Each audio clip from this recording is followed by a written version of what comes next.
জামাত চলাকালীন সময়ে নামাজে ইমামের কোনো ভুল হলে মুসল্লিরা যদি তাকবীর না দেয়, জামাত শেষে ভুল হওয়ার কথা না বলে, তাহলে নামাজ হবে কিনা? প্রথম কথা হলো তাকবীর দিবেন না, এটা ভুল প্রচলন। এদেশের 99% মানুষ এই ভুলটা করে।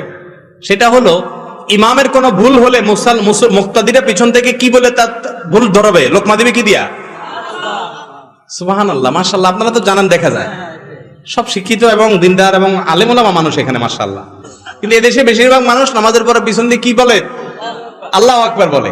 নবী করিম সাল্লাল্লাহু আলাইহি সাল্লাম বলেছেন, আত-তাসবিহু লির-রিজাল ওয়াত-তাসফিকু লিন-নিসা। ইমামের ভুল হলে পেছনে মুক্তাদি যদি মহিলা থাকে তাহলে এভাবে হাতে বাড়ি দিবে, মানে ইমাম সাহেবরে বুঝাবে যে ইমাম সাহেব বেলাইনে চলে যাচ্ছেন। কথা বুঝতে পারছেন? আর পুরুষ যদি থাকে তাহলে বলবে কি? সুবহানাল্লাহ। আমরা বলি কি? আল্লাহু আকবার। আল্লাহু আকবার হাদিসে নেই, হাদিসে আসছে কি? সুবহানাল্লাহ। এর আমলও খুব একটা চালু নেই আমাদের সমাজে, জানেই না মানুষ। এটা হলো প্রথম কথা। দ্বিতীয় কথা হলো, ইমাম সাহেবের ভুল হয়েছে, মুক্তাদিরাও লোকমা দেয় নাই, নামাজ শেষ হয়ে গেছে, এখন কি করবে? উত্তর হলো, দেখতে হবে ভুলটা কোন ধরনের।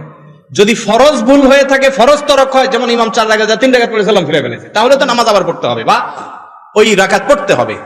আর যদি ওয়াজিবের ভুল হয় আর সবাই কিবলার দিকেই ফিরে থাকে, তখন স্মরণ হয়, তখনও যদি লোকমা দেয়, ইমাম সাহেব যদি কি করে? সুজদা দেয়, তাইলে নামাজ হয়ে যাবে। আর যদি হাঁটাচলা করে, কথাবার্তা বলে, তারপরে মনে হয়, তাহলে আবার নামাজ পড়তে হবে।